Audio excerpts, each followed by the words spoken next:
Καλησπέρα αγαπημένοι φίλες και φίλοι. Πάμε να κάνουμε ένα σπιτικό τζατζίκι. Παίρνουμε ένα μπολ άδειο. Εχθές τράγηξα το βράδυ το αγκούρι που το έκοψα από τον μπαξέ, φρεσκότατο. Το αδειάζουμε στο μπολ.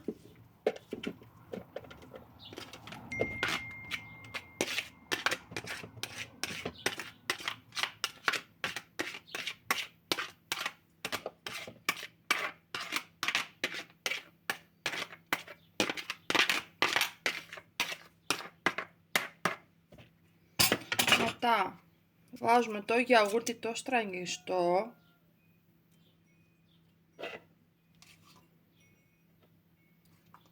Για να μάθετε οι καινούριες νοικοκυρές να φτιάχνετε τζατζίκι, παιδιά. Εγώ το φτιάχνω χρόνια τώρα και τους αρέσει εδώ στο σπίτι.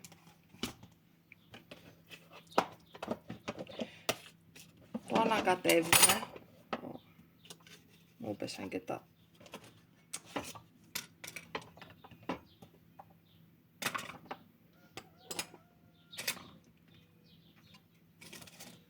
Το ανακατεύουμε, παιδιά.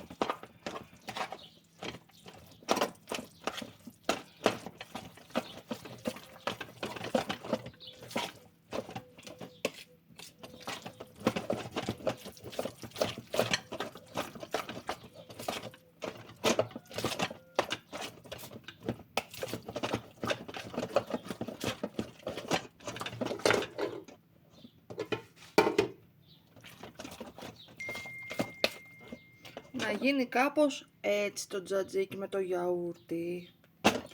Μετά πάμε να βάλουμε τα σκόρδα μας που τα πλύναμε πριν.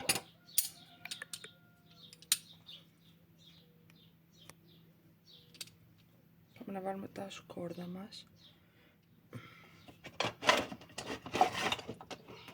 Εγώ βάζω 4 σκόρδα για την ακρίβεια.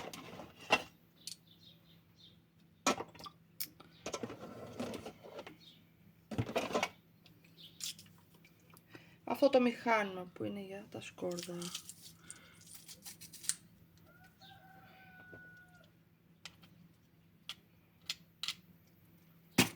Το ανακατεύουμε ξανά.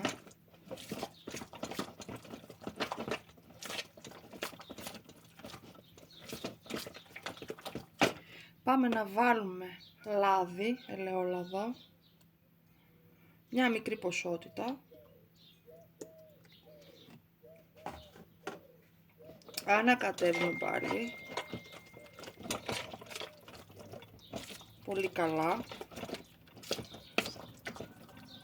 Μετά βάζω λίγο ξύδι. Top. Αυτό μου αρέσει εμένα.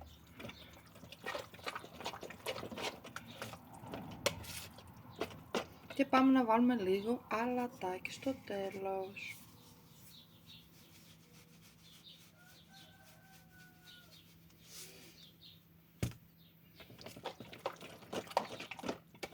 Θα το φτιάξετε κι εσείς, παιδιά, γιατί είναι πάρα πολύ ωραίο. Να το βάλετε και στο ψυγείο μετά, να πήξει και θα γίνει πάρα πολύ ωραίο. Είναι για συνοδευτικά, για κρέατα, για διάφορα πράγματα.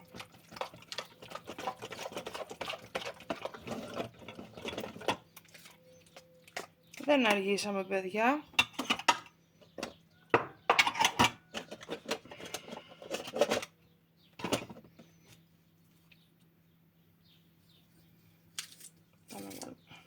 Λίγο ακόμα σκόρδο. Γιατί αυτό θέλει αρκετό σκόρδο.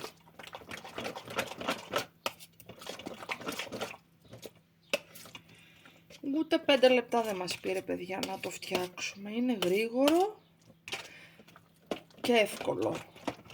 Εμένα μου αρέσει η μαγειρική, μου αρέσει η ζαχαροπλαστική, μου αρέσει να μαγειρεύω. Κοιτάξτε, παιδιά, πώς έγινε. Ούτε πολύ νερουλό, ούτε πολύ αραιό. Και πάμε να δοκιμάσουμε, να δούμε πώς το έφτιαξα, παιδιά. Τέλειο.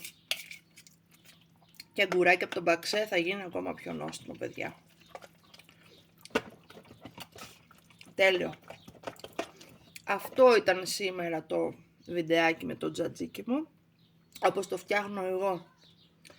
Αυτά παιδιά, καλό μεσημέρι, να προσέχετε τον εαυτό σας και τα λέμε σε ένα επόμενο βίντεο και δοκιμάστε τη συνταγή που σας έδωσα.